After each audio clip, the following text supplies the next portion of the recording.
Good morning, students. Welcome to our lecture series on remote sensing. Today, we will talk about resolution.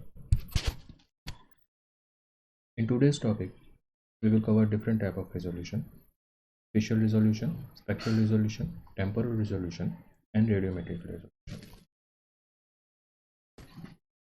So, in general, the resolution is the minimum distance between two objects that can be distinguished in the image. Objects closer than the resolution appear as a single object in the image. However, in remote sensing, the term resolution is used to represent the resolving power, which includes not only the capability to identify the presence of two objects but also their properties. In qualitative terms, resolution is the amount of details that can be observed in an image. Thus, an image that shows finer details is said to be of finer resolution compared to the image that shows coarser details. Four types of resolution are defined for remote sensing systems. They are spatial resolution, spectral resolution, temporal resolution, and radiometric resolution.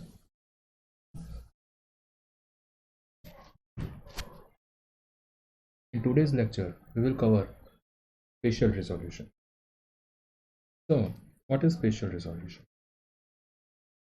Spatial resolution, but in a digital image, it consists of an array of pixels. Each pixels contain information about a small area on the land surface, which is considered as a single object. Spatial resolution is a measure of area or size of the smallest dimension on Earth's surface over which an independent measurement can be made by the sensor. It is expressed by the size of the pixel on ground in meters or kilometers. Here, you can take for example, it is in meter.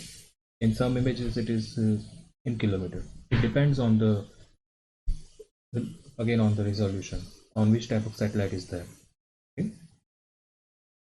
So the figure here shows the example of a coarse resolution image with a fine resolution image. This is the coarse resolution image, and you can clearly see the difference between the coarse and fine resolution image. The measure of a size of pixel is given by the IFOV, that is instantaneous field of view. The IFOV is the angular cone of visibility of the sensor, or the area of the Earth's surface that is seen at one particular moment of time. IFOV is dependent on the altitude of the sensor above the ground level and the viewing angle of the sensor. A narrow viewing angle produces a smaller IFOV, which is shown in the figure below. And it can be seen that the viewing angle, for example, it is beta. Okay, if the viewing angle is beta is greater than the viewing angle alpha, the IFOV of beta is greater than the IFOV of A. Once again, I am repeating this, that from the figure it is clearly seen that if the viewing angle beta is greater than the viewing angle alpha, IFOV beta is greater than IFOV alpha. This is by common sense to understand.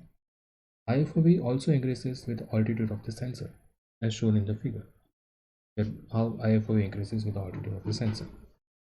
The next, also it should be understand that IFOV beta and IFOV alpha of the sensor at smaller altitude are less compared to those of the higher altitude. The IFOV means field of view also changes with the angle and the distance. It should be understandable. The size of the area viewed on the ground can be obtained by multiplying the IFOV, which is by default available in radians, by the distance from the ground of the sensor. This area on the ground is called the ground resolution or ground resolution cell. It is also referred as the spatial resolution of the remote sensing system. Okay? So if you want to know that what is the area which has been covered in one pixel, you have to multiply the IFOV with the distance from the ground to the sensor. That is the altitude of the sensor, or you can say for example altitude of the satellite. For a homogeneous feature to be detected, its size generally has to be equal or to larger than the resolution cell.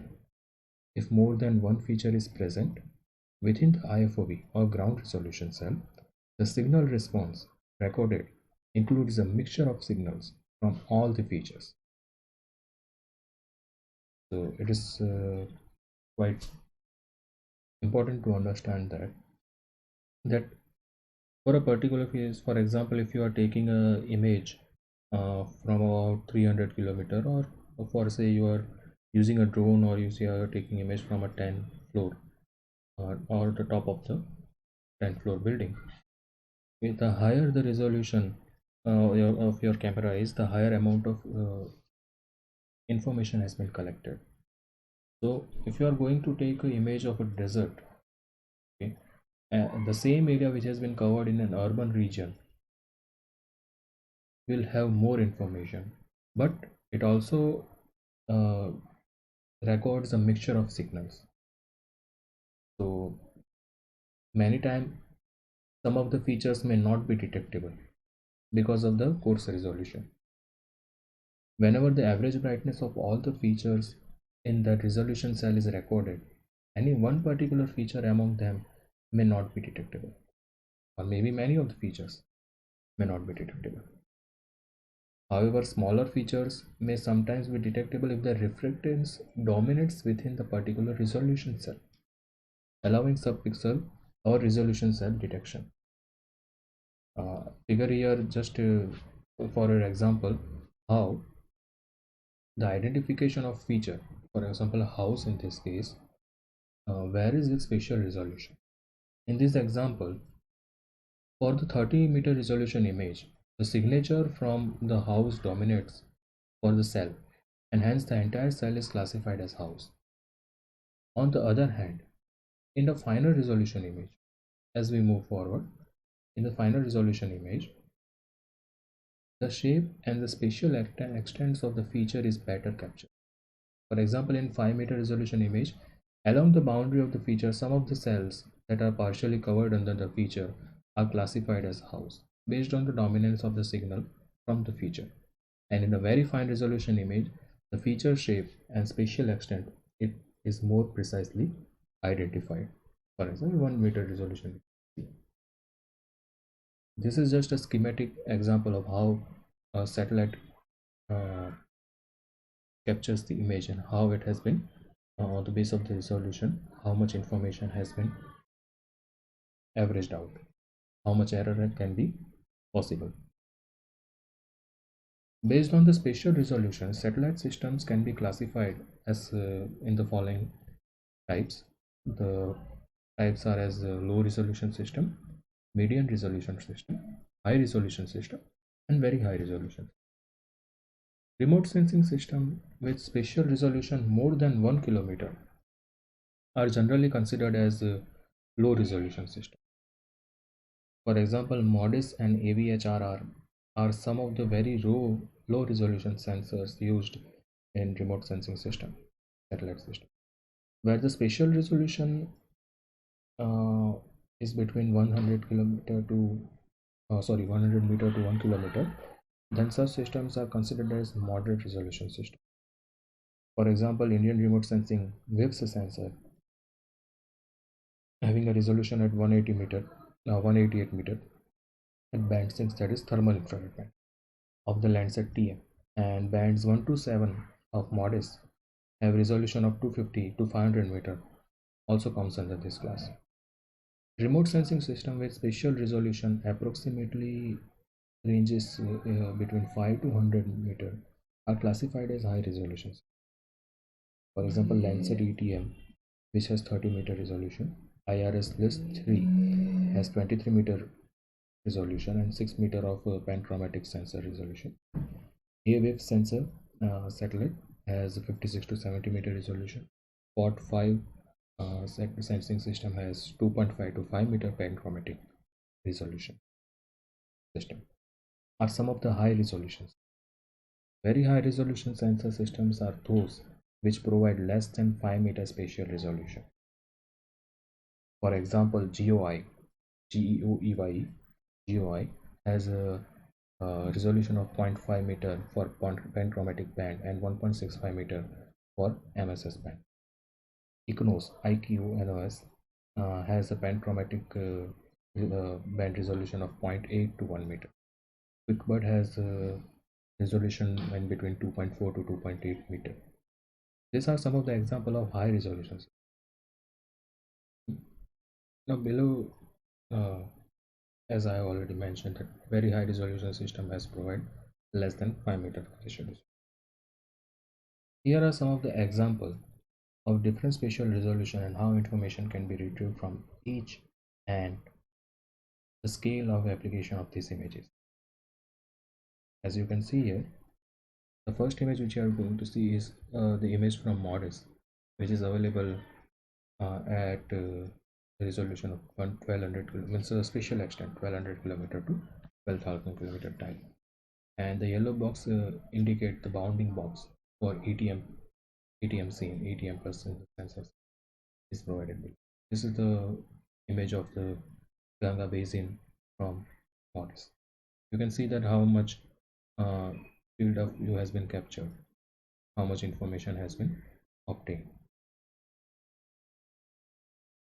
Now when I zoom out this yellow band, okay, in MODIS, I'm zooming out this yellow band, and you can clearly see the amount of information that has been clearly visible.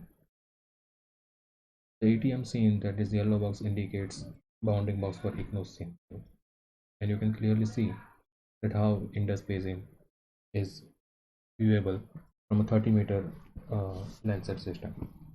Landsat has a spatial resolution of 30 meters. In the similar manner, more detailed image can be obtained when you use a ICNOS and ETM plus closer. Now the ICNOS, which is at a high resolution compared to ETM, you can clearly see the difference between these two images. The same yellow box take the image information of the intake. This is the extent which has been covered, and it is clearly visible that ICNOS has more spatial visibility compared to ETM, and you can clearly see that the close-up view that ICNOS has more better features. It provides more better detail compared to ETM MODIS. The resolution, the averaging effect takes over, and due to that there is some error has been created. So these are the images which has been created using false color composite. Well, in false color composite we use different bands to show the information. Here we have used 850 nanometer band as red, 650 nanometer band as blue, and 555 nanometer band as blue. Now one of the important thing which comes in displaying these images is the scale. So what is scale? The ratio of distance on an image or map to the actual ground distance is referred to as scale. For example, if we have a map with a scale of 1 is to 1 lakh, an object of 1 centimeter length on the map would actually be an object of 1 lakh centimeter, that is 1 kilometer long in ground. So maps or images with small map to ground ratio are referred to as a small scale. For example, 1 is to 1 lakh. Another with larger ratio, that is were considered as for large scale images. For example, 1 is to 5,000. Thus, large scale maps image provide a finer spatial resolution compared to small scalar map. Okay, this is one of the tricky question when you go for maps, whenever you check the scales. So students, in this particular lecture we have covered about the spatial resolution. In our next topic, next lecture, we will talk about vector resolution. Thank you for your patience. Happy learning. Goodbye.